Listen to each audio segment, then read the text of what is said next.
Bom dia. Vamos dar início ao curso de Contabilidade Básica dentro do Programa de Educação Fiscal promovido pela Secretaria da Receita Federal. Por que o curso de Contabilidade Básica dentro desse programa de Educação Fiscal? Existem vários tributos federais que usam a contabilidade como base de cálculo do imposto. Além disso, do ponto de vista gerencial, para as pequenas, médias e grandes empresas, a contabilidade é um instrumento de primeira grandeza, que permite a evolução das empresas e a geração de riquezas individuais e também para o país. As pessoas físicas imaginam que a contabilidade não lhes interessa. No entanto, quando nós fazemos a nossa declaração pessoa física todos os anos para apresentá-la à Receita Federal, nós estamos fazendo um resumo da nossa contabilidade anual. E, através da nossa declaração, a Receita Federal pode acompanhar a evolução patrimonial que nós tivemos durante o ano. E o patrimônio é o verdadeiro objeto da contabilidade. Vamos, então, inicialmente, entender o que vem a ser o patrimônio. Vamos olhar a imagem e vamos verificar o que é o patrimônio. Todos nós temos bens. O primeiro item componente do nosso patrimônio são os bens. Por mínimos que eles sejam, nossos objetos, nossas roupas, nossos móveis, nossos veículos, fazem parte do nosso patrimônio. Existem também alguns bens que são representados por papéis e que são chamados direitos. Por exemplo, o nosso dinheiro depositado no banco é um direito que nós temos sobre o banco e que podemos exercê-lo a qualquer momento através da emissão de um cheque. Então, bens e direitos compõem uma parte do nosso patrimônio.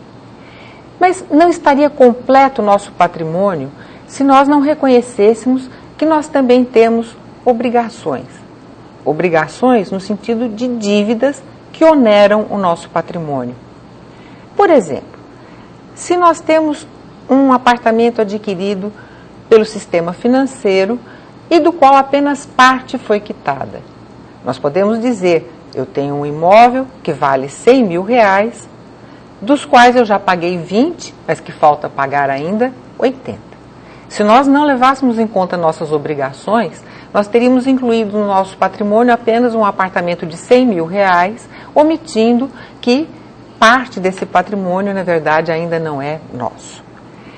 Esse conjunto de bens, direitos e obrigações é exatamente o patrimônio da pessoa física. Quem já fez a sua declaração de imposto de renda pessoa física sabe que nós informamos ano a ano os bens e direitos que nós tínhamos e os bens e direitos que nós temos agora, as obrigações que nós tínhamos no ano anterior, as obrigações que nós temos agora. E essa evolução patrimonial, o acréscimo patrimonial que veio através da renda, é exatamente o fato gerador do imposto de renda das pessoas físicas. Mas a contabilidade, ela existe à disposição das pessoas físicas, mas não obrigatoriamente para as pessoas físicas. A contabilidade é obrigatória para as pessoas jurídicas. Todas as sociedades são obrigadas a manter a sua contabilidade, não para fins fiscais, mas para fins comerciais. Vamos ver então o que seria o patrimônio da pessoa jurídica. Assim como as pessoas físicas, as empresas têm bens, mercadorias, máquinas, equipamentos, veículos, têm direitos. Quando as empresas vendem a prazo, elas ficam com direitos a receber. Elas também fazem financiamentos, concedem financiamentos e, assim, os direitos das pessoas jurídicas são bastante amplos. Com certeza absoluta, as pessoas jurídicas têm obrigações com terceiros. Quando elas compram a prazo, elas devem aos seus fornecedores. Quando elas pedem um empréstimo bancário, quando elas atrasam os pagamentos aos seus empregados, aos impostos, elas ficam com obrigações de pagar. Além dos bens, direitos e obrigações em comum com as pessoas físicas, as pessoas jurídicas recebem investimento dos seus sócios, que recebem o nome de capital. E os sócios investem na empresa com a intenção de obter resultados. Então, os bens e direitos de um lado, as obrigações que a empresa assume, o investimento dos sócios e os resultados formam o patrimônio da pessoa jurídica. O patrimônio da pessoa jurídica é o objeto do estudo que faremos a seguir.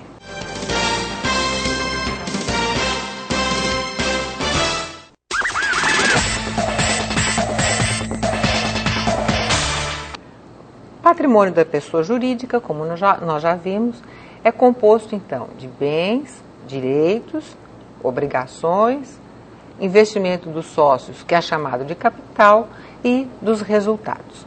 Vamos dar uma olhada nesse patrimônio.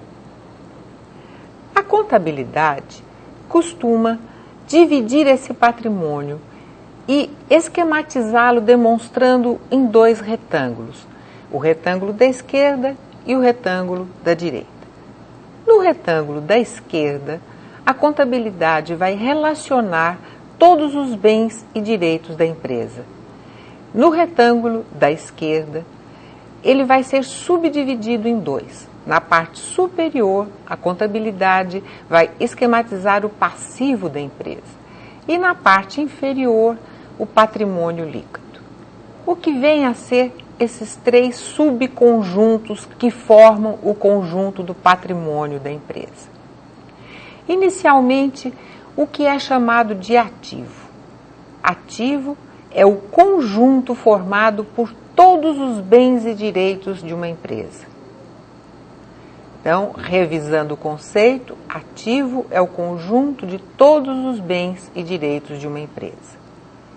O passivo, que é a parte superior do lado direito do patrimônio, ele contém todas as obrigações da empresa para com terceiros.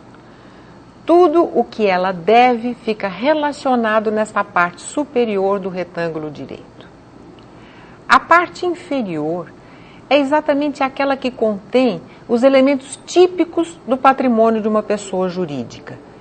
Ela contém o investimento dos sócios e os resultados obtidos pela empresa. Então, vamos revisar o conceito dos componentes do patrimônio. O ativo, que é o conjunto de bens e direitos. O passivo, que é o conjunto das obrigações. E o patrimônio líquido, o conjunto formado pelo investimento dos sócios e pelos resultados obtidos pela empresa. Se nós observarmos com atenção este formato, nós vamos observar o seguinte: nas obrigações, nós temos aqueles terceiros que forneceram recursos para a empresa. E como exemplo, vamos tomar os fornecedores. Quando uma empresa compra mercadorias para revender e as compra a prazo, ela contrai uma dívida com os fornecedores. Nesse momento, o fornecedor foi origem de recursos para a empresa. Da mesma forma, se a empresa fosse buscar recursos num banco para utilizá-los na sua operacionalidade, os financiadores teriam sido origens de recursos novos para a empresa. Então, nós podemos dizer que todas as obrigações da empresa são origens de recursos que ela busca com terceiros. Já no patrimônio líquido, nós temos origens também, mas origens vindas dos sócios ou das próprias atividades da empresa. Se não, vejamos, quando um sócio investe numa empresa, entregando seus recursos para formar o capital da empresa, naquele momento funciona como uma origem de recursos. E, ao longo do funcionamento de uma empresa, quando ela obtém os seus resultados, por exemplo, através da venda de um produto, ela compra um produto por um preço X e o revende por um preço pouco maior do que aquele X. Naquele momento, ela obteve o seu primeiro resultado, que é um lucro, e que foi uma origem de recursos novos. Então, nós poderíamos resumir dizendo que todo o lado direito do balanço contém as origens de recursos. Por outro lado, o que faz a empresa com todos esses recursos que ela obtém? Ela aplica esses recursos em bens e direitos. Portanto, o lado esquerdo do patrimônio é formado pelas aplicações. Tudo que a empresa busca nas origens, ela aplica em bens e direitos. Então, existe uma igualdade entre as origens e aplicações. E, estendendo o conceito, existe uma igualdade entre o ativo e o somatório do passivo com o patrimônio líquido. Concluindo, o patrimônio da empresa é formado pelo ativo, passivo e patrimônio líquido. Em seguida, voltaremos com a terceira parte da nossa aula de hoje.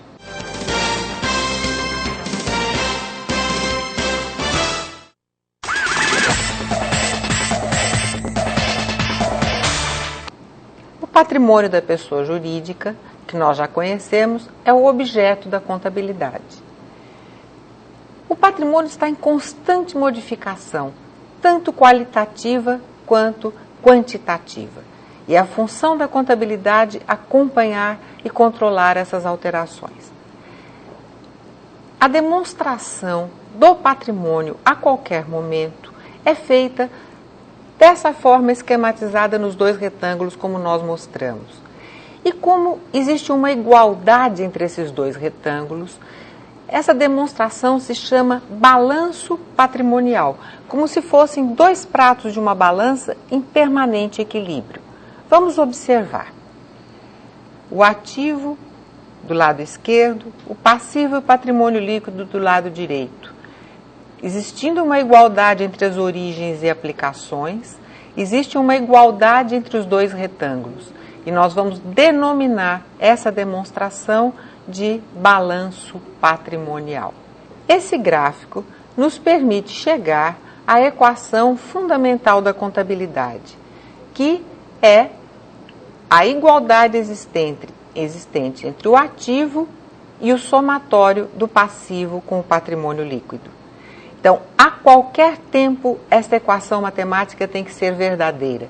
O total do ativo tem que ser igual ao total do passivo mais o patrimônio líquido. Como é que a contabilidade vai acompanhar as alterações do patrimônio? Vamos fazer aqui o nascimento de uma empresa em que os sócios fizessem um investimento em dinheiro de R$900 mil. Como a contabilidade registraria isso? A empresa passou a ter um ativo, dinheiro no banco, R$900 mil. Ao mesmo tempo, no lado direito, nós vamos anotar no patrimônio líquido que a empresa tem agora um capital de 900. Neste momento, o total do ativo é igual ao total do patrimônio líquido. Num segundo momento, esta empresa usa parte do recurso que ela tem no banco para a aquisição de um veículo. Então, ela passa a ter no seu ativo dois tipos de bens: dinheiro no banco, 100 mil, e veículos, 800, que corresponde ao investimento dos sócios de 900. Continuamos com a igualdade verdadeira, um ativo de 900 e um patrimônio líquido de 900. Num terceiro momento, essa empresa usa recursos de terceiros. Ela compra móveis a prazo. E surge a primeira dívida dela. Ela tem agora um título a pagar de R$120 mil. O ativo, nesse momento, subiu, passou a ser de R$1.020.000, assim como o lado direito do patrimônio. Houve, desta vez, não apenas uma mudança de qualidade, mas também uma mudança de quantidade no patrimônio. Em seguida, esta empresa faz uma nova operação. Ela busca um financiamento bancário de R$200 mil. Surge uma nova obrigação e, ao mesmo tempo, aumentam os recursos que ela tem no banco. Mas a igualdade do lado esquerdo e do lado direito permanece idêntica, 1.220.000 de cada lado. Uma nova operação da empresa, desta vez adquirindo material de escritório, parte à vista e parte a prazo. Surge uma pequena obrigação de R$25.000 e surge um novo ativo de R$50.000. Vejam que também houve uma redução no valor do banco, mas a igualdade patrimonial permanece. Como nós observamos, a igualdade patrimonial é uma constante na contabilidade. A qualquer tempo, o ativo é igual ao somatório do passivo com o patrimônio líquido. Amanhã nós vamos ver as subdivisões do balanço patrimonial.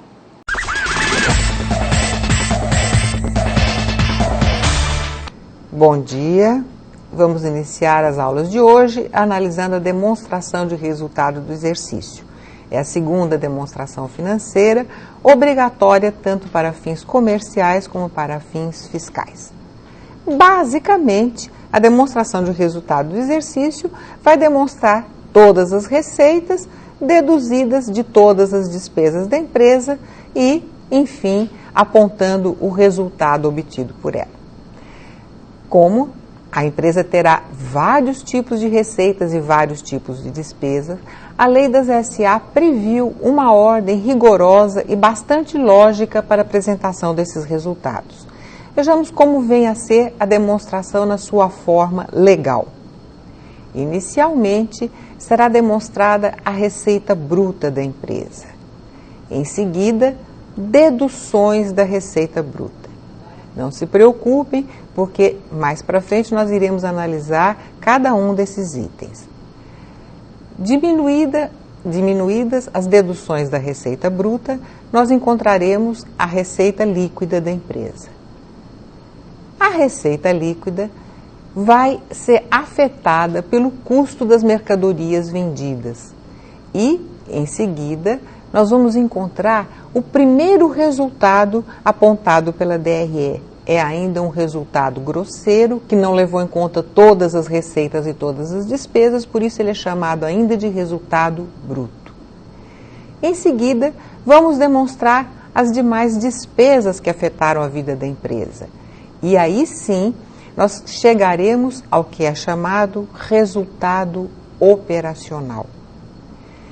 Ainda não chegamos ao resultado final da empresa, porque fora da sua operacionalidade a empresa pode exercer algumas atividades que vão gerar os resultados não operacionais, que terão que ser também demonstrados.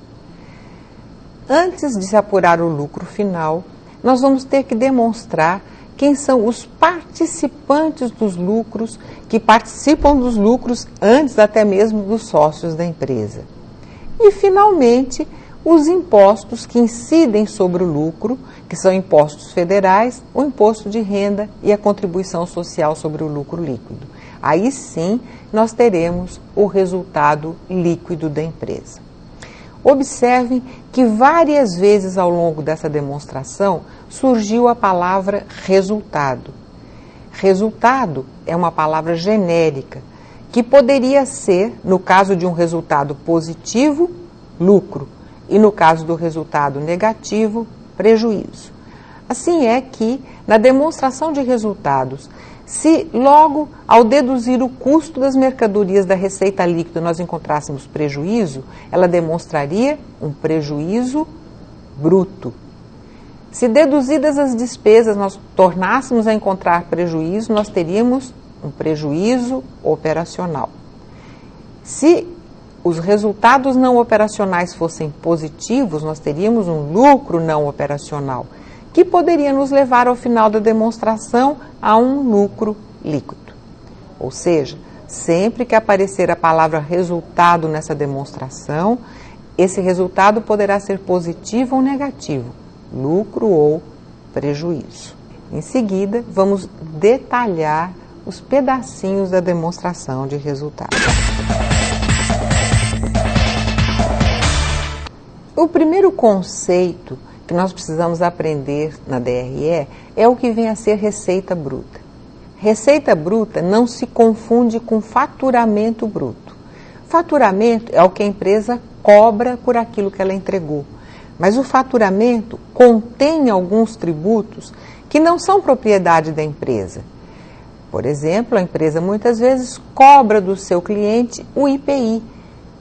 E esse IPI, na verdade, é apenas responsabilidade dela, mas é uma receita da Receita Federal e não uma receita da empresa. Então, do faturamento bruto, nós temos que deduzir o IPI que tenha sido cobrado do cliente e também o ICMS substituição.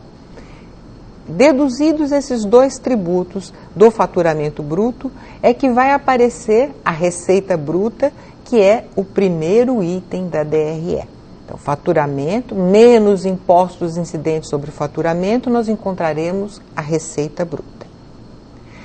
Vocês viram que a receita bruta sofrerá deduções. Quais serão as deduções da receita bruta? Inicialmente, existem tributos também contidos na receita bruta da empresa e que têm que ser excluídos para que se encontre a receita líquida dela. O mais conhecido de todos eles é o ICMS, o Imposto sobre a Circulação de Mercadorias e Serviços, que está contido no preço de todos os itens que circulam neste país. O ISS, que é um Imposto sobre Serviços, e duas contribuições federais, o PIS e a COFINS. Além das deduções de tributos, nós vamos ter que deduzir da receita bruta também as vendas canceladas. Evidentemente que nem tudo que é vendido fica com o cliente. Muitas vezes, por desatender os pedidos, as mercadorias são devolvidas. Então, essas notas fiscais emitidas são canceladas e têm que ser deduzidas da receita bruta. E, por último, também teremos que deduzir da receita bruta os descontos concedidos aos clientes. Descontos comerciais, ou seja, aqueles descontos incondicionais que constam da nota fiscal. Então, deduzidos esses itens, nós vamos encontrar a receita líquida. A receita líquida seria o segundo item da DRE. E da receita líquida, nós vamos deduzir o custo. Dependendo do ramo de atividade da empresa, nós poderemos estar falando do custo dos produtos vendidos, quando a empresa for uma empresa comercial ou industrial, ou o custo dos serviços prestados se a empresa for uma prestadora de serviço. Deduzido o custo, nós chegaremos ao resultado bruto. Como é que se apura o custo? Inicialmente, vamos tratar do custo de mercadorias. Uma empresa revendedora, ela adquire mercadorias e vai vendê-las. Qual é o valor que ela atribui às mercadorias que ela adquire? O valor da nota fiscal que ela adquiriu e ajustado por alguns itens. O primeiro item de ajuste no valor das mercadorias é o valor dos impostos recuperáveis. No nosso caso, nós temos vários impostos recuperáveis, como o ICMS, o PIS e a COFINS. E o IPI, em alguns casos. Temos que adicionar ao custo das mercadorias o valor dos fretes e seguros ou qualquer outro ônus suportado para ter a mercadoria dentro de casa. Isso nos dá o custo das compras líquidas. Nem tudo que é comprado durante um ano é vendido. Por isso, para achar o custo daquilo que é vendido, é necessário fazer um ajuste. E esse ajuste é feito da seguinte forma: soma-se o estoque inicial da empresa com as compras feitas no período e deduz-se aquilo que não foi vendido, ou seja, o estoque final, encontrando-se assim o valor do custo das mercadorias vendidas. Se nós estivéssemos falando de uma empresa industrial que vai produzir aquilo que ela vende, nós teríamos como custo a matéria-prima adquirida, somada à mão de obra que ela empregou para produzir e os gastos indiretos que ela precisou também para ter o produto pronto. E isso daria o custo da produção. Claro que ela também pode ter estoques iniciais, que serão somados ao custo da produção e deduzidos dos estoques finais. E isso nos dá o custo dos produtos vendidos. Ou seja, o resultado bruto nasce da dedução do custo em relação à receita líquida. Chegamos ao resultado bruto. Da receita líquida deduzido o custo que foi analisado, encontraremos o resultado bruto. No próximo bloco, vamos caminhar para encontrar o resultado operacional.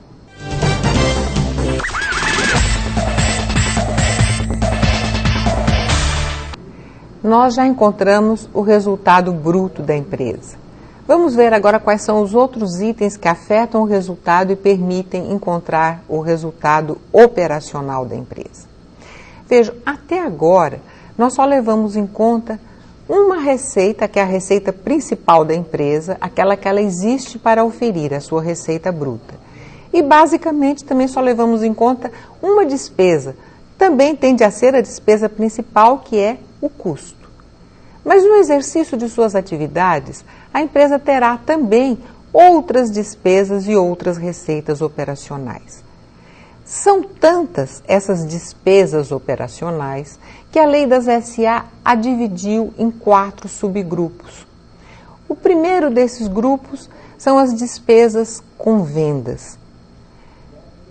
Claro que é um subgrupo que existirá nas empresas comerciais e industriais e que contém a remuneração dos vendedores, o desgaste dos veículos utilizados pelos vendedores, embalagens, frete sobre vendas, todas as despesas necessárias para que o produto chegue às mãos do consumidor. O segundo grupo das despesas operacionais são as despesas administrativas.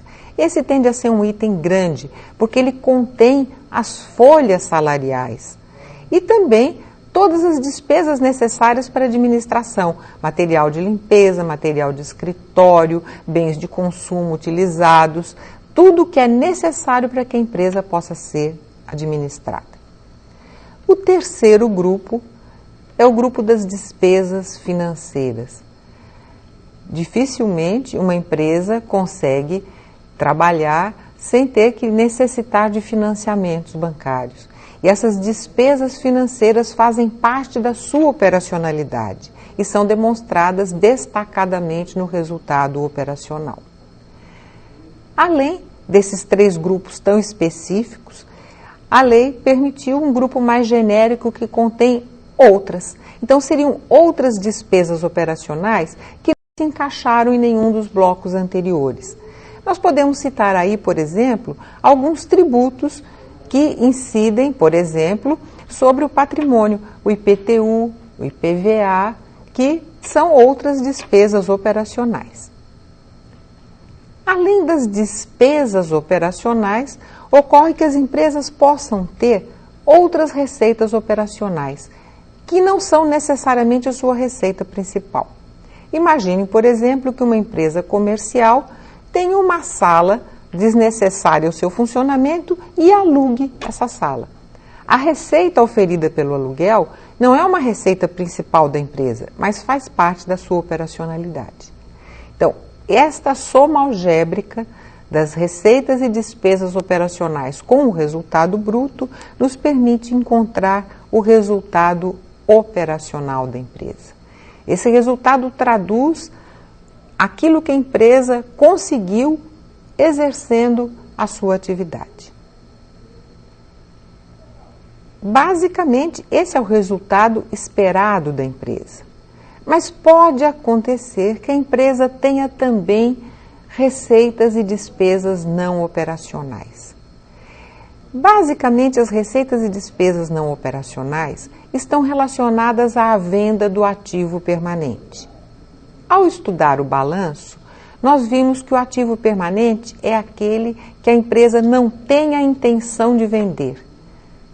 Mesmo não tendo a intenção de vender, ela não é proibida de vendê-los, Pode haver uma circunstância gerencial que determine a venda de um desses bens. E nesta venda, a empresa poderá ter lucro ou prejuízo. E isso vai configurar o resultado não operacional. Se eu vender um bem do permanente com lucro, eu terei uma receita não operacional. Se eu vender um permanente com prejuízo, eu terei uma despesa não operacional. Então, o resultado operacional, ajustado pelos itens não operacionais, vai nos dar um outro subtotal da demonstração de resultados, que é o resultado antes da tributação federal. Estamos terminando a nossa aula de hoje e na nossa próxima aula nós vamos ver a incidência tributária federal sobre o resultado das empresas. Em nossa última aula, nós analisamos a formação do resultado de uma empresa através da confrontação entre suas receitas e despesas. E iniciamos o estudo da demonstração que de forma organizada relata como foi obtido o resultado de uma empresa. A partir da receita bruta, são feitas as adições das receitas e as exclusões das despesas. Nós vimos o ponto da demonstração de resultados em que se obtém o resultado operacional de uma empresa, que é aquele que advém da atividade típica que ela existe para exercer. Vamos hoje dar continuidade a esse estudo analisando o resultado não operacional. Vejam, apesar de que uma empresa adquire os ativos necessários ao seu funcionamento sem necessidade, sem a intenção de vendê-los, a qualquer momento ela pode resolver fazer isso. E na venda dos ativos permanentes, ela obterá um resultado positivo ou negativo. Quando esse resultado for positivo, ele será considerado uma receita não operacional. E se ele for negativo, será considerado uma despesa não operacional. Levados à demonstração de resultado logo após ao resultado operacional, como nós podemos ver, nós temos o resultado operacional acrescido das receitas não operacionais e diminuído das despesas não operacionais, que vai nos dar o resultado antes da tributação federal pelo imposto de renda e pela contribuição social sobre o lucro líquido. Esse resultado contábil é apenas o ponto de partida para o cálculo dos tributos, que nós veremos detalhadamente a seguir. Por enquanto, vamos ver como se caminha na demonstração de resultados para chegar finalmente ao lucro líquido. Então, do resultado antes dos tributos, nós vamos deduzir o imposto de renda, vamos deduzir a contribuição social sobre o lucro líquido e deduziremos também um item novo para vocês, que são as participações. Apenas após a soma algébrica desses três itens, nós teremos finalmente o resultado líquido da empresa. Pode ser o seu lucro líquido ou pode ser o seu prejuízo líquido. E estará completa a demonstração de resultados. Como nós mencionamos as participações, e essas participações ocorrem antes de que a empresa apure o seu lucro líquido, vamos ver quem são esses participantes dos lucros antes dos sócios da empresa. Inicialmente, nós teremos um grupo que são os portadores dos debêntures. Debêntures são títulos de emissão exclusiva das sociedades anônimas e que garantem aos possuidores uma participação nos resultados. Além dos debenturistas, podem participar dos lucros os empregados da empresa, desde que o estatuto da empresa preveja ou que haja um acordo coletivo de trabalho para a participação nos lucros, a empresa destinará a parcela dos seus lucros aos empregados. Um terceiro grupo de participantes são os administradores. Administradores aqui, entendidos os executivos das empresas. Não são os sócios que por acaso ocupem cargos de direção. São os administradores profissionais executivos da empresa. Em seguida, participarão dos lucros as partes beneficiárias. Parte beneficiária é um outro título de emissão privativa das sociedades anônimas. Atualmente, apenas as sociedades anônimas fechadas podem emiti-los, e também são títulos que garantem aos seus portadores participação nos lucros.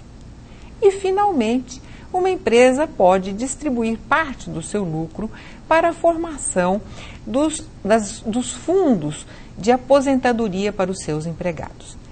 Essas 5 destinações acontecem antes da empresa apurar o seu lucro líquido e aparecem na demonstração de resultados como o último item. Uma vez encontrado o resultado da empresa, ele agora será objeto de destinação.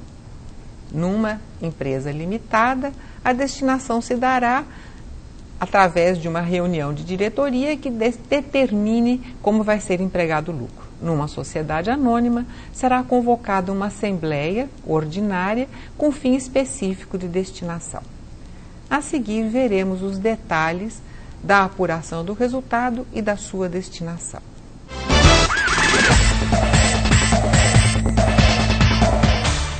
Vamos voltar a falar da apuração do resultado do exercício, porque essa apuração é fundamental não só para que as empresas conheçam o seu resultado, mas também porque é a partir do resultado que se dará a tributação federal. Como é que se reconhece a ocorrência de uma receita ou a ocorrência de uma despesa? Existem 2 formas de reconhecê-las. No Brasil, o Conselho Federal de Contabilidade estabelece os princípios contábeis que devem ser obedecidos. E entre eles está o princípio da competência dos exercícios.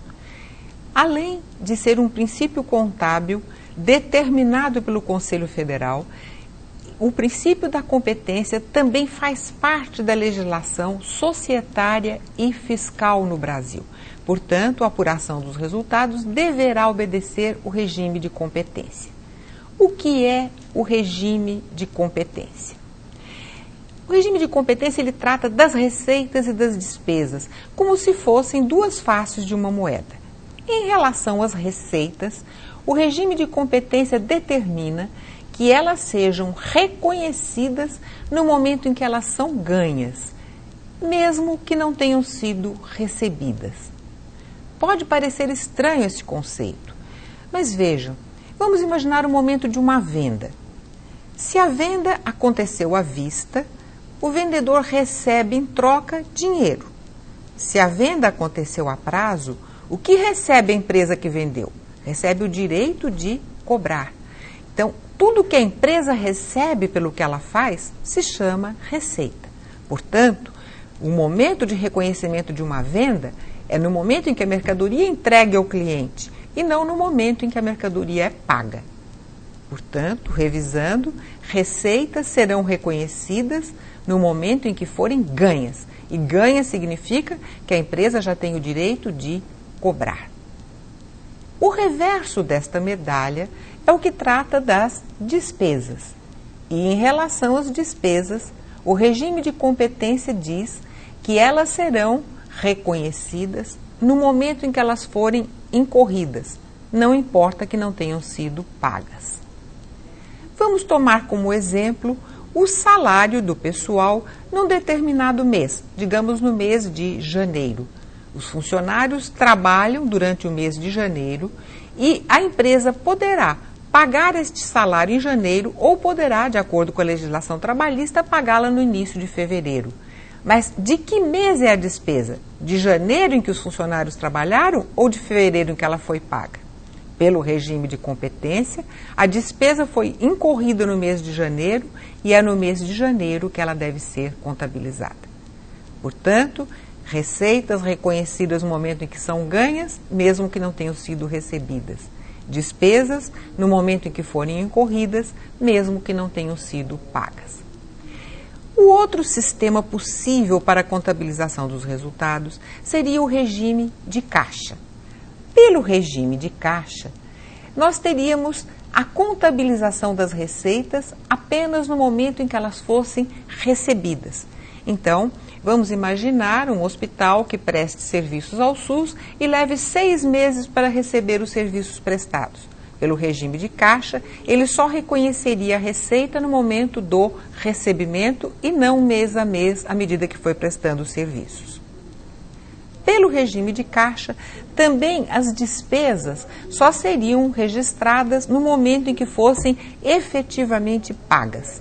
Então, se a empresa deixasse de pagar sua conta de luz durante 2 ou 3 meses, ela só viria a registrá-las no momento do efetivo pagamento. Então, revisando, no regime de caixa, as receitas seriam contabilizadas apenas quando recebidas e as despesas apenas quando pagas. Já mencionei que no Brasil o regime de caixa não é aceito. No Brasil, o regime de competência é que é obrigatório para fins comerciais e fiscais. O regime de caixa, por sua vez, ele é apenas permitido.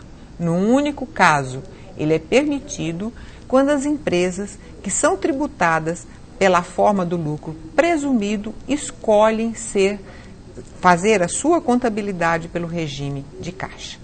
Entendidos o regime de competência e o regime de caixa, a seguir vamos ver a destinação dos resultados da empresa.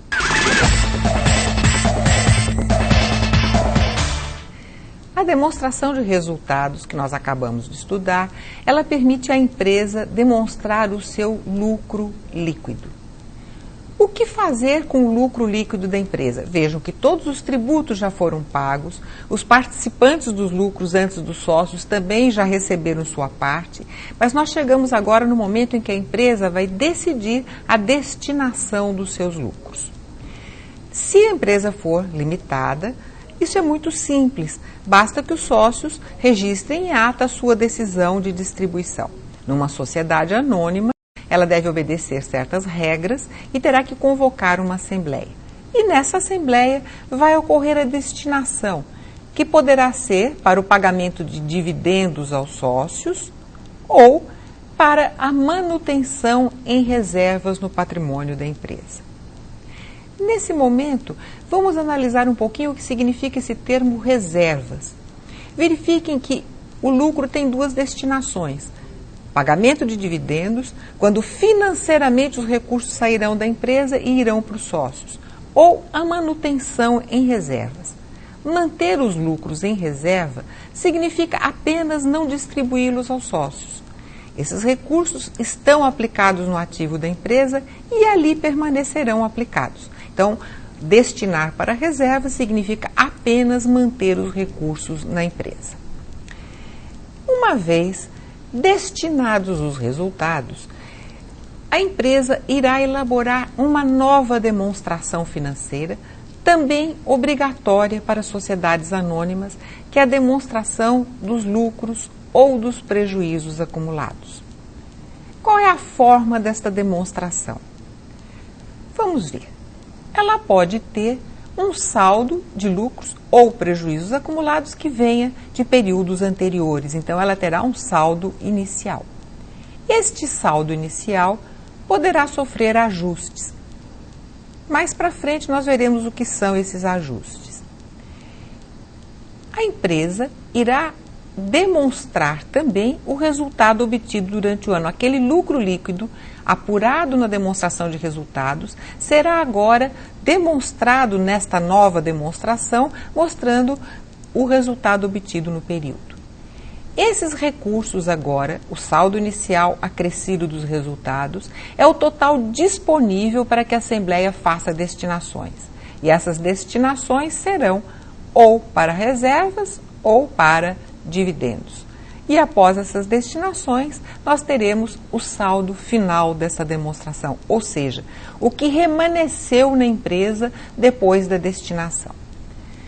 Observem que enquanto a demonstração de resultados do exercício mostrava como o lucro foi gerado, esta demonstração mostra como o lucro foi gerido, de que forma a empresa administrou os recursos obtidos através do resultado.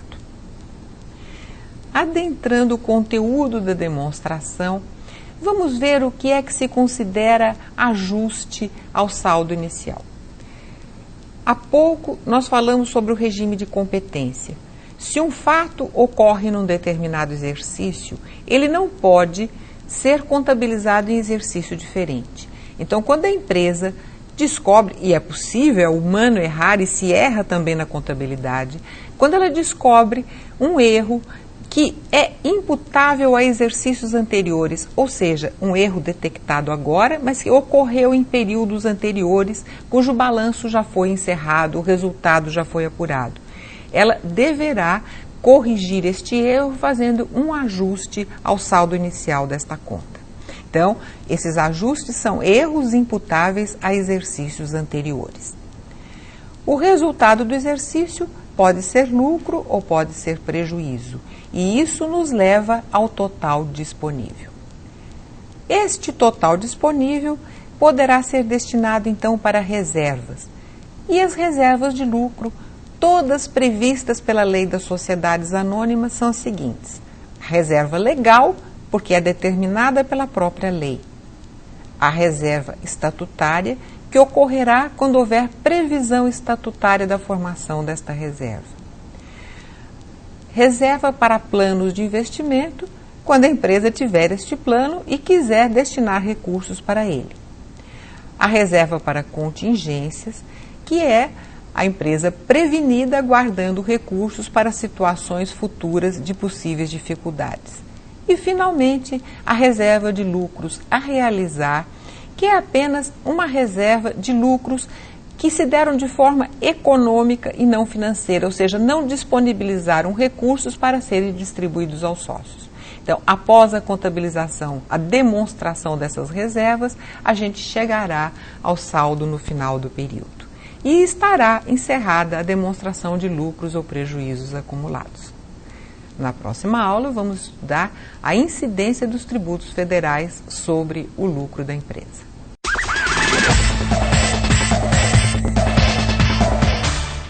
Já foi dito nesse curso que o objetivo de estar aqui a matéria Contabilidade Básica é possibilitar aos contribuintes o entendimento da base de cálculo de tributos federais.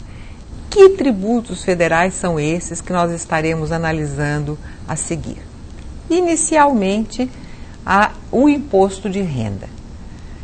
O imposto de renda que, como nós vimos, tem como ponto de partida o resultado da empresa. O segundo tributo federal a ser analisado é a contribuição social sobre o lucro líquido. Também, como o nome está dizendo, é uma contribuição que incide sobre o lucro das empresas. Depois, os tributos que incidem sobre o faturamento. Nós vamos ter a contribuição social, também conhecida como COFINS, e o Programa de Integração Social, também conhecido como PIS. Para as empresas industriais ou equiparadas a industriais, nós poderemos ter também a incidência do Imposto sobre Produtos Industrializados, o IPI. Os dois primeiros tributos são tributos sobre o lucro. Vamos iniciar o estudo da tributação do lucro das empresas. Inicialmente, falemos do imposto de renda e também da contribuição social. Esses dois tributos têm uma base de cálculo bastante parecida. Quando nós estávamos estudando a demonstração de resultados, nós chegamos a um ponto em que nós encontramos o resultado antes dos tributos. Este é o ponto de partida, tanto para a contribuição social como para o imposto de renda. Então, a base de cálculo será o resultado da empresa e que vai ser tributado de forma como a empresa escolha ser tributada pelo lucro real, pelo lucro presumido ou pelo lucro arbitrado. Algumas empresas estão obrigadas a usar a forma de tributação lucro real. Que empresas são essas? Basicamente as grandes empresas, aquelas cujo faturamento anual do ano anterior tenha ultrapassado 48 milhões de reais. Também as empresas todas da área financeira, bancos, financiadoras, empresas de leasing, empresas de factoring, tem que apurar o lucro real. E aqui, na 4ª região fiscal, área de atuação da ADENE, antiga SUDENE, as empresas que estiverem no gozo de incentivos fiscais também deverão usar o lucro real. O lucro presumido é uma opção para as demais empresas, aquelas que não estão obrigadas ao lucro real. É sempre uma opção, o lucro presumido não é obrigatório para ninguém. O contribuinte que entender ser vantajoso para ele usar o lucro presumido poderá fazer essa escolha a cada ano. E, finalmente, a forma de tributação pelo lucro arbitrado. É possível o autoarbitramento do imposto. Quando a empresa não dispuser de dados que lhe permitam calcular o imposto das outras duas formas, ela pode excepcionalmente usar o autoarbitramento. Mas o arbitramento, de um modo geral, é um instrumento à disposição do fisco para quando a empresa não obedece às regras de escrituração contábil de acordo com as leis comerciais e fiscais. Então, nesse caso, o fisco pode promover o arbitramento do lucro das empresas. Para iniciar o estudo do lucro presumido, vamos esperar o próximo.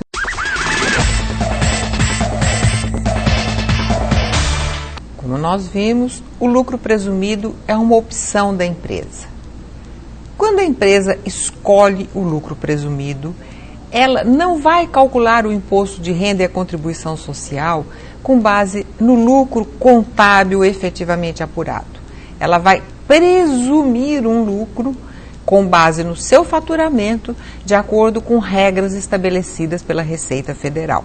Então, vejamos, o lucro presumido, ele é presumido em função de percentuais a serem aplicados sobre o faturamento da empresa.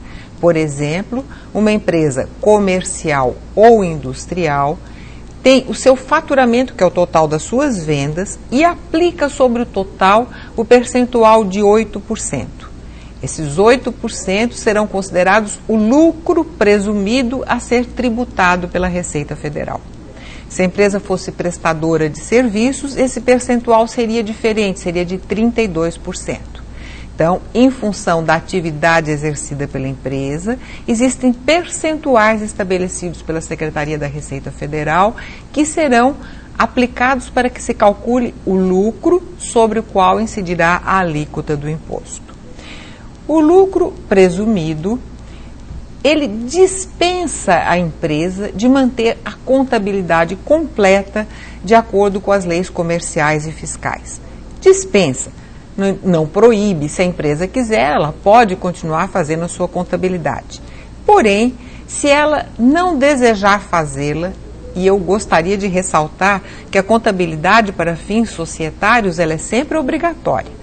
Mas para fins fiscais, se a empresa não desejar manter a sua contabilidade, basta que ela mantenha um livro caixa completo que inclua a movimentação financeira da empresa. Então, significa que esse livro caixa deverá acompanhar não só o movimento de dinheiro, mas também o movimento das contas bancárias da empresa. Então, ela apresentando esse livro caixa completo, para fins fiscais, ele substituirá a contabilização. A opção pelo lucro presumido, ela é feita ano a ano pelas empresas. E a ocasião desta opção é feita quando a empresa faz o seu primeiro recolhimento do imposto de renda no ano. O lucro presumido, ele é calculado a cada trimestre. Então, e trimestres calendários. O primeiro trimestre de cada ano se encerra em março e o recolhimento referente a esse trimestre ocorre em abril. Portanto, em abril de cada ano, a empresa, através do primeiro recolhimento pelo lucro presumido, dará ciência à Receita Federal da sua opção pelo lucro presumido. Vamos fazer um exemplo numérico que nos permita calcular o lucro presumido de uma empresa. Nesse exemplo numérico, trataremos de uma empresa comercial, ela revende mercadorias. o faturamento trimestral dela teria sido de R$500 mil. Para calcular o IR, nós vamos multiplicar esta receita bruta de R$500 mil pelos 8% e encontraremos um lucro presumido de 40 mil. Como a alíquota do imposto de renda é de 15%, o imposto devido seria de R$6 mil. Então, sobre um faturamento de 500 mil, aplica-se o percentual de presunção de uma empresa comercial que é de 8%, encontra-se o lucro presumido. Multiplicando-se o lucro presumido pela alíquota do imposto, que é de 15%, encontra-se finalmente o imposto devido. A contribuição social, como já foi dito, ela tem o ponto de partida muito semelhante ao do imposto de renda. No caso da empresa optar pelo lucro presumido para fins de imposto de renda, ela também terá optado para fins de contribuição social. E como seria calculada a contribuição social? O ponto de partida seria também o faturamento. E sobre este faturamento, o percentual de presunção é de 12%. Encontraríamos, então, a base de cálculo da contribuição social, que é de R$60 mil. A alíquota da contribuição social das empresas comerciais é de 9%. Portanto, a contribuição social devida seria de R$ 5.400. Então, estariam calculados os dois tributos devidos no trimestre com base no lucro presumido. A seguir, veremos como seria feito o cálculo pelo lucro real.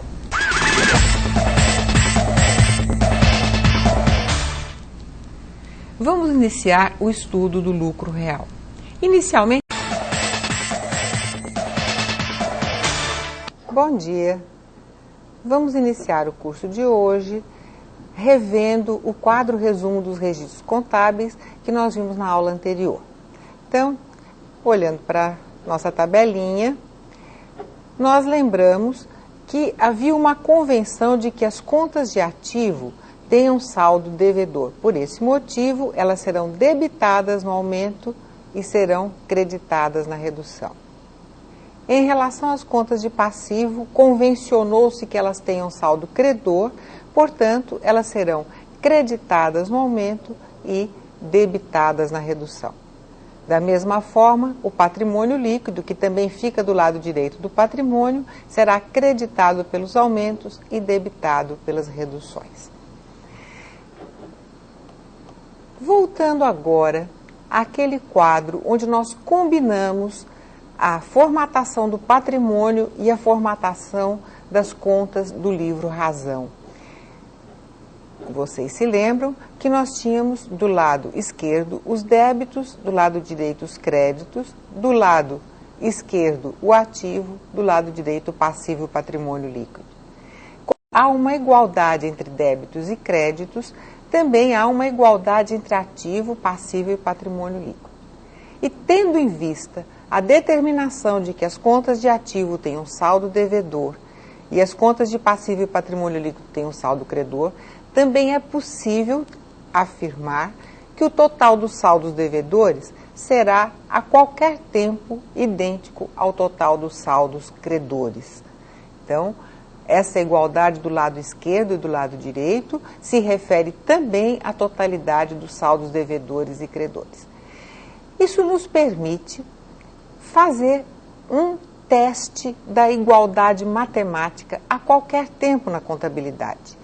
E esse teste recebe em contabilidade o nome de balancete de verificação. O balancete de verificação vem a ser uma tabela onde nós vamos listar inicialmente as contas utilizadas. Teremos duas colunas, um para os saldos devedores e a outra coluna para os saldos credores. Cada conta será inserida no balancete e, em seguida, inserido o seu saldo. No nosso exemplo, nós temos, por exemplo, a conta bancos, que é uma conta de ativo, necessariamente tem o saldo devedor. Em seguida, Vamos relacionar uma outra conta, material de escritório, que também tem saldo devedor, é um pequeno estoque, os estoques são bens ativos. Temos também a conta veículos, outro bem da empresa, portanto saldo devedor. E, finalmente, móveis da empresa, no valor de 120 mil, também um outro ativo com saldo devedor. Continuando a listar as contas utilizadas pela empresa, vamos agora encontrar uma conta de passivo, a conta fornecedores. A conta fornecedores necessariamente terá saldo credor e, no nosso exemplo, ela vale 25 mil. Em seguida, outra conta passiva, títulos a pagar, também com saldo credor. A nossa empresa tem ainda financiamentos bancários, um empréstimo, portanto uma obrigação, saldo credor também de 200 mil. E o investimento que havia sido feito pelos sócios no valor de 900 mil. Listadas todas as contas que a empresa movimentou, vamos agora encontrar o total de saldos devedores e o total de saldos credores.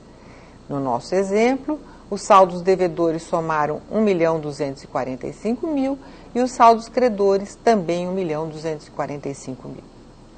O balancete de verificação pode ser feito a qualquer tempo na contabilidade. Ele é um teste da igualdade matemática que rege toda a lógica contábil. Obrigatoriamente, ele será feito antes da elaboração do balanço patrimonial, mas a qualquer tempo que a contabilidade deseje testar o seu funcionamento, ela elaborará um balancete de verificação, listando todas as suas contas e respectivos saldos. Em seguida, vamos ver novas aplicações dos registros contábeis.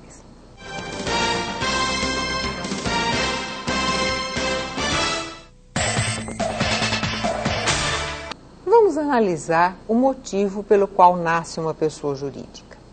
Normalmente a pessoa jurídica nasce para exercer uma atividade. Pode ser comércio, pode ser indústria, pode ser prestação de serviço ou pode ser uma combinação dessas atividades. Mas normalmente ela exercerá uma atividade econômica e vai ser remunerada por aquilo que ela faz. Para exercer sua atividade ela terá gastos e a contabilidade é que vai possibilitar à empresa, pela comparação dos recebimentos que ela tem pelo que ela faz, com os gastos necessários para obter esses recebimentos e vai permitir que a empresa encontre o seu resultado. Então, o que é o resultado de uma empresa? O resultado de um exercício, de um período qualquer, é encontrado pela comparação entre as receitas do período e as despesas. Se, por acaso, as receitas superarem as despesas, nós teremos um caso de lucro, resultado positivo. Se ocorrer que as receitas em determinado período sejam menores do que as despesas, a empresa terá, infelizmente, tido um prejuízo. E, pelo menos teoricamente, poderia haver situação em que as receitas da empresa fossem idênticas às suas despesas e ela teria tido um resultado nulo. Como nós estamos falando em resultado, é necessário conceituar o que seja receita e o que seja despesa. Receitas são todos aqueles recebimentos que a empresa tem pelas atividades que exerce. E quando a gente fala em todos os recebimentos, nós não estamos falando apenas em recebimentos em dinheiro. Porque, por exemplo, no caso de uma venda, se a venda for à vista, a empresa receberá dinheiro. Mas se a venda for a prazo, a empresa vai receber pelo que ela fez o direito de cobrar do seu cliente. Então, receitas são todos aqueles recebimentos, dinheiro ou não, que a empresa tem pelas atividades que exerce. E o que são as despesas? As despesas são todos os gastos necessários para que a empresa obtenha as suas receitas. E da comparação das receitas e das despesas é que surgirá o resultado do período.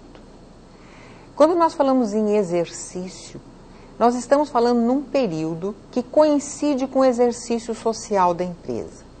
Exercício social é o período de um ano de 365 dias, mas que não necessariamente é coincidente com o ano calendário.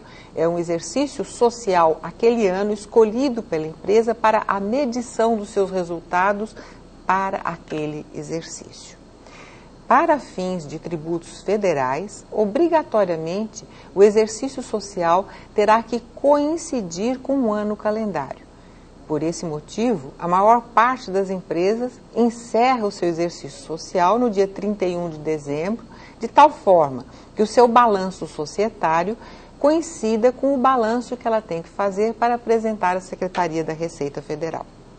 Se o exercício social, por necessidades gerenciais, for diferente do ano calendário, a empresa terá que encerrar 2 exercícios, um exercício social e um exercício fiscal. Para a apuração do resultado, é necessário que a empresa faça registros contábeis, tanto das suas receitas quanto das suas despesas. E da mesma forma que ela utilizava aquela conta T, aquele razão para registrar o seu patrimônio, ela também terá contas próprias para registrar as suas receitas e as suas despesas. A seguir, vamos analisar o registro desses fatos contábeis.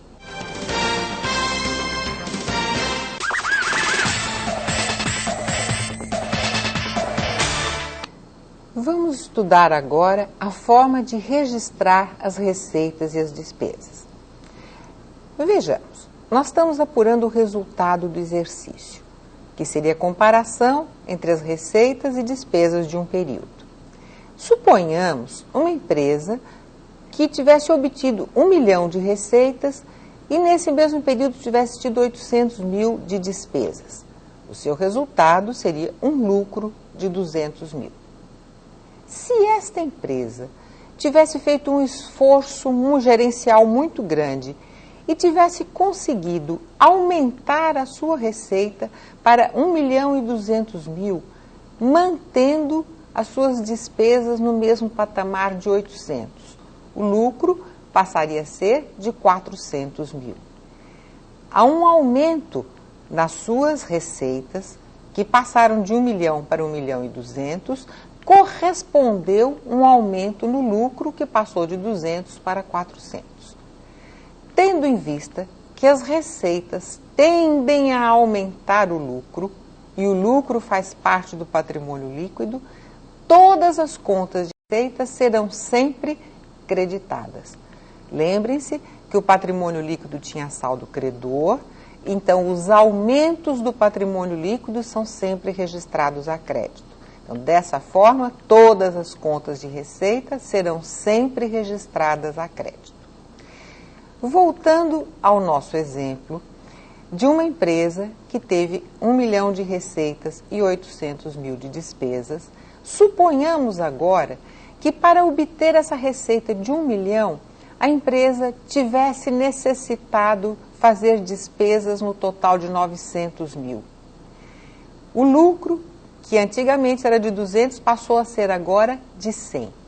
Então, há um aumento das despesas, correspondeu uma redução do lucro.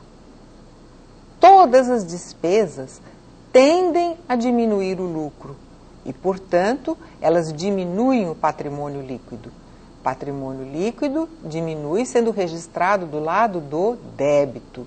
Dessa forma, todas as contas de despesa serão sempre debitadas.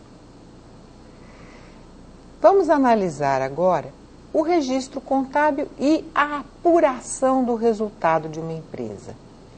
Suponho que essa empresa tivesse tido no período despesas de salários no valor de 2.000. Tivesse tido também despesas com impostos no valor de 1.000. E, exercendo sua atividade, tivesse obtido receitas de serviços no valor de 4.000 e receitas de aluguéis no valor de 500. Reparem que nós temos duas contas de despesa ambas com saldo devedor, e 2 contas de receita, ambas com saldo credor. Para apurar o resultado, é necessário abrir uma nova conta denominada resultado do exercício, ou resultado do período, se esse período não for coincidente com o exercício social. Como vai ser feito o registro nesta conta? A lógica é a seguinte: todas as contas de despesa e todas as contas de receita serão transferidas para a conta resultado do período. A conta salários, que tem saldo devedor, será transferida a débito da conta resultado do período e terá o seu saldo encerrado a crédito.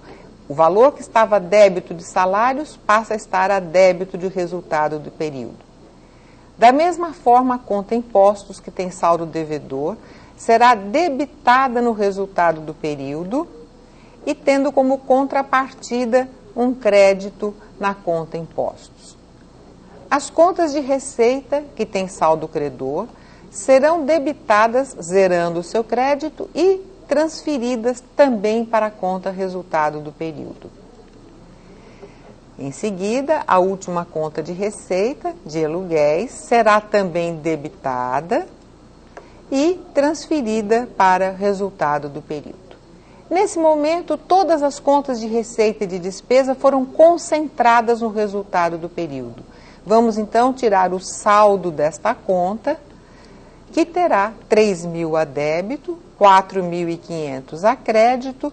Portanto, lembrando que o saldo fica sempre do lado do maior, ela teve um saldo credor de 1.500. A conta resultado do período, apresentando o saldo credor, indica que a empresa teve lucro. As receitas foram maiores do que as despesas. Esta conta, resultado do exercício, será também encerrada e esse valor transferido para uma conta patrimonial, que nesse caso nós já sabemos que a empresa obteve lucro, e a conta de lucros acumulados é uma conta de patrimônio líquido. Então, este saldo de 1.500 será transferido para a conta de lucros acumulados e o resultado do exercício será zerado. Na hora do encerramento do resultado, todas as contas de receita e de despesa são encerradas, transferidas para o resultado do exercício e do resultado do exercício para o patrimônio, para a conta lucros ou para a conta prejuízos.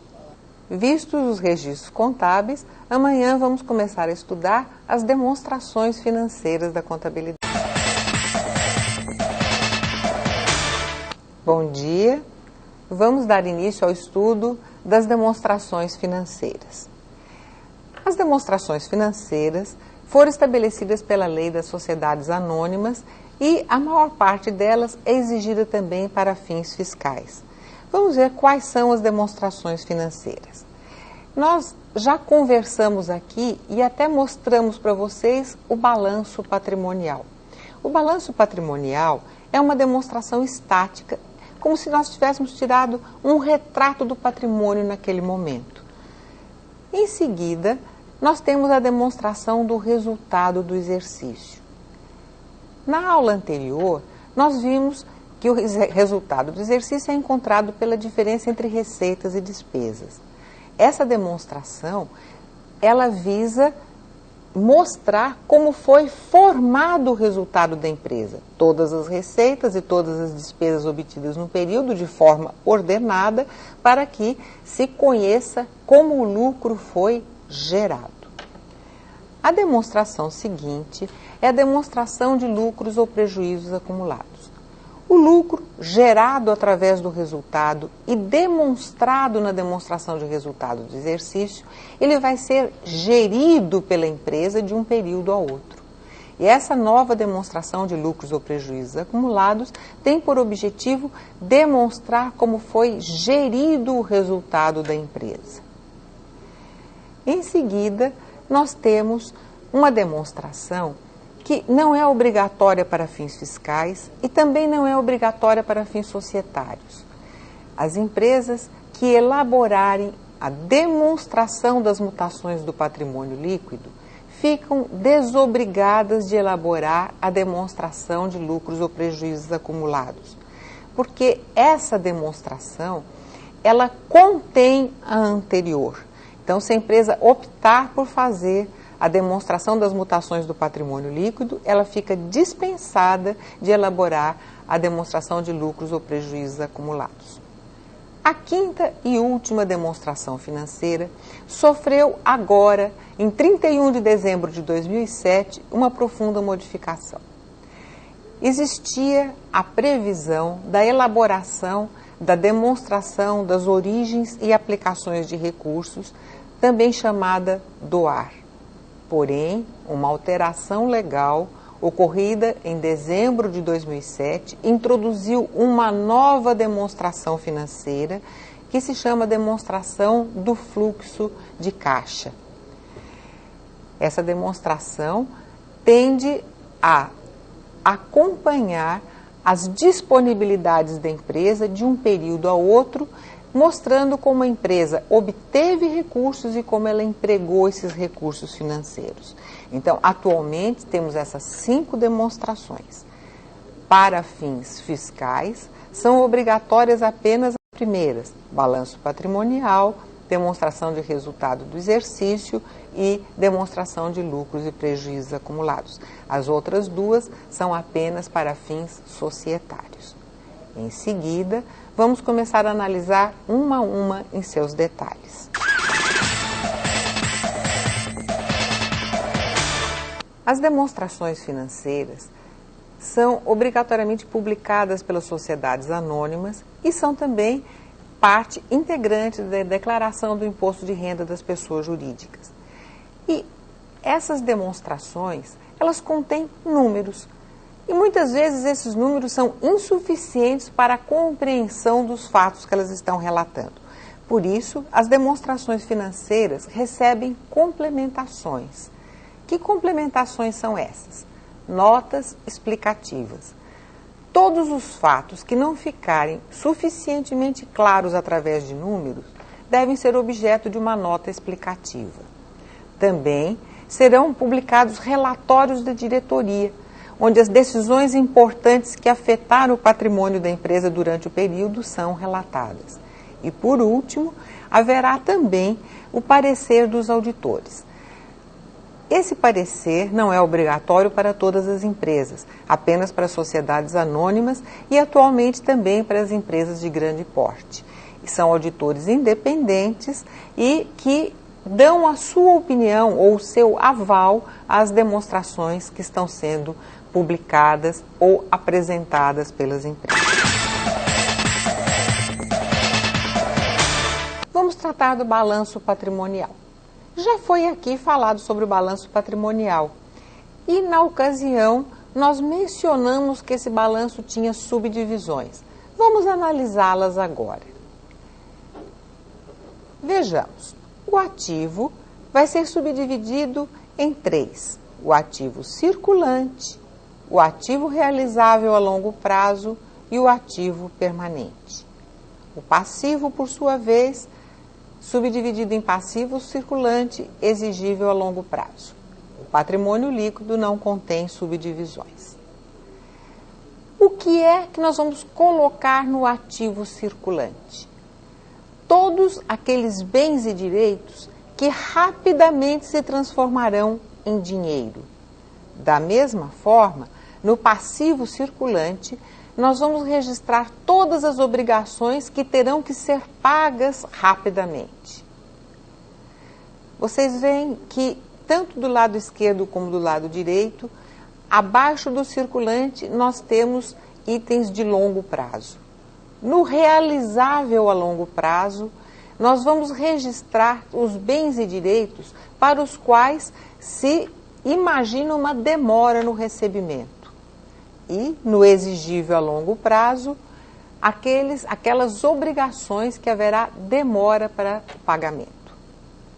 Já no ativo permanente da empresa, serão classificados os bens e direitos para os quais a empresa não tenha nenhuma intenção de venda.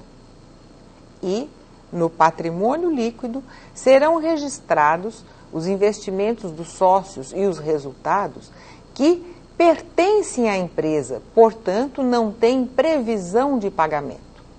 Observem que os prazos vão aumentando no circulante, curto prazo, no longo prazo e, em seguida, aqueles itens que não deverão se transformar nem em recebimentos, nem em pagamentos. O que é, para a empresa, considerado circulante? Curto prazo. O curto prazo em contabilidade é de 365 dias. 365 dias contados a partir da data do balanço patrimonial.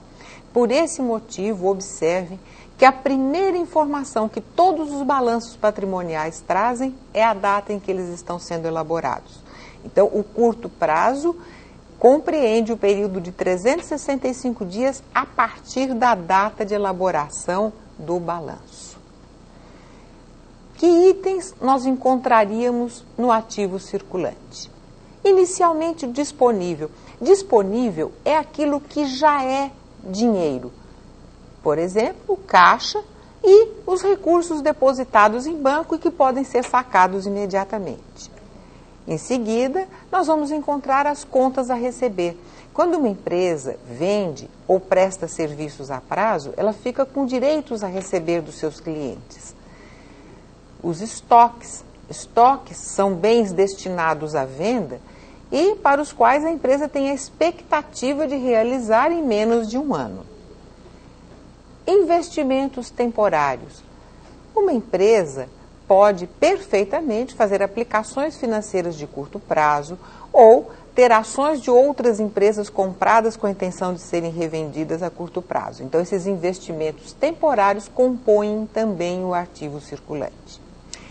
Nós vamos encontrar no ativo circulante poucas contas com finalidade redutora. Por exemplo, suponham que a empresa tem direitos a receber dos seus clientes, mas ela tem uma expectativa de perda de parte desses direitos. Isso formaria uma conta redutora do ativo circulante.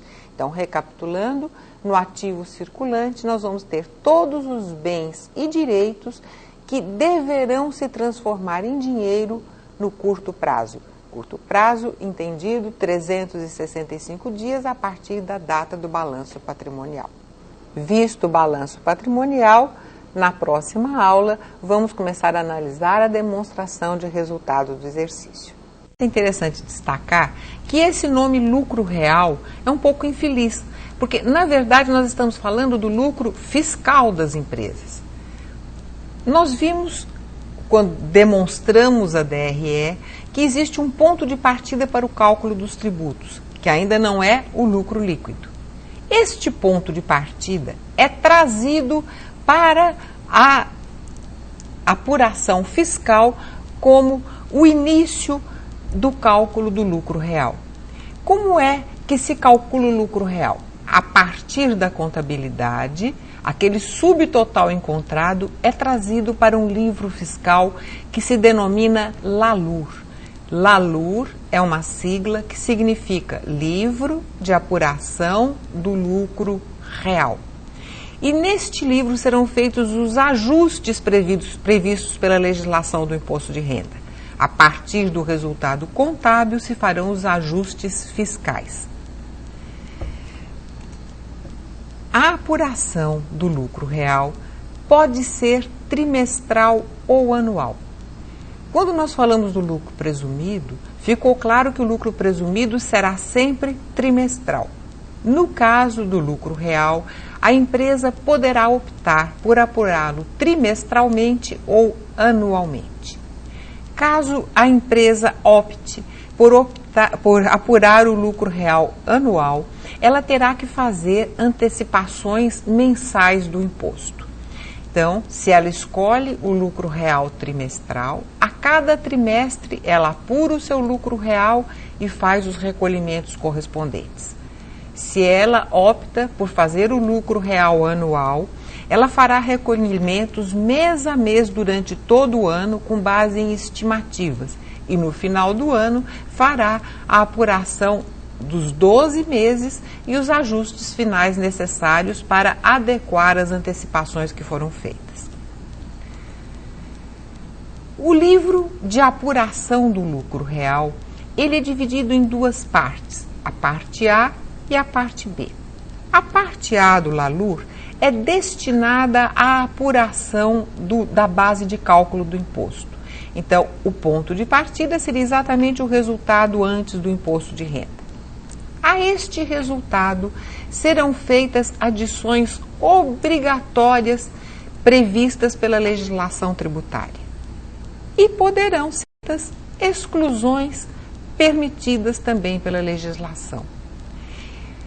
A partir daí, nós teremos um novo subtotal.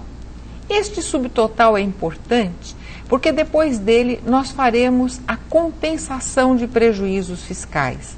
E essa compensação de prejuízos fiscais tem uma limitação percentual em relação ao subtotal anterior. E apenas depois da compensação de prejuízos é que nós iremos encontrar a base de cálculo do imposto, o chamado lucro real. Então, no LALUR, parte A, será apurado a cada trimestre ou a cada ano o lucro real da empresa. Partes do lucro contábil, face às adições obrigatórias, face às deduções permitidas. Se por acaso a empresa tiver prejuízos fiscais de exercícios anteriores, ela fará a compensação desses prejuízos e chegará finalmente à base de cálculo do imposto sobre a qual incidirá a alíquota. Nós falamos em adições obrigatórias. O que seriam essas adições obrigatórias? Vejam, a legislação fiscal não permite que algumas despesas que são válidas do ponto de vista societário sejam abatidas do lucro para fins fiscais. Então, basicamente, essas adições são despesas que foram contabilizadas pela empresa e que não podem ser deduzidas da base de cálculo do imposto. Existem outras adições, mas basicamente são essas despesas indedutíveis. E como exemplos dessas despesas indedutíveis, por exemplo, quando a empresa contabiliza despesas embasadas em notas de balcão, que não identificam a empresa que fez a despesa. Então, apenas as notas fiscais é que permitem que que a despesa seja dedutível para a empresa. Outro exemplo de despesa indedutível. Nós há pouco analisamos as participações nos lucros e falamos sobre a participação dos administradores, os diretores da empresa que participam dos lucros. Essa despesa da empresa, com a participação dos administradores, também não é dedutível. Um último exemplo, multas por infrações fiscais. Supondo que os motoristas da empresa recebam multas de trânsito, do ponto de vista societário, elas são despesas, porém elas são indedutíveis para fins de lucro real. E o que seriam, sim, também as contribuições e doações que a empresa faça, que excedam aos limites permitidos pela legislação. O que seriam as exclusões permitidas? Da mesma forma que algumas despesas societárias não são aceitas, algumas receitas contabilizadas pela empresa também não serão tributadas. Basicamente, são os rendimentos que a empresa ofere, que são lucros vindos de outras empresas. Então, quando uma empresa tem participação societária em outra e recebe dividendos, esses dividendos já foram tributados na empresa que os está distribuindo. Então, eles não serão tributados na empresa que os recebeu. Seria, então, o objeto de uma exclusão. Um exemplo de exclusão seriam os dividendos recebidos e também algumas despesas que funcionam como incentivos fiscais. Em alguns momentos, a empresa permite, por exemplo, que a empresa deduza como despesa um desgaste das suas máquinas maior do que o efetivamente ocorrido, como uma forma de incentivar as empresas a comprar máquinas para o seu ativo. Exclusões e adições. Isso nos leva ao subtotal, que vai nos permitir calcular a compensação de prejuízos fiscais. Na próxima aula, iniciaremos com a compensação dos prejuízos fiscais.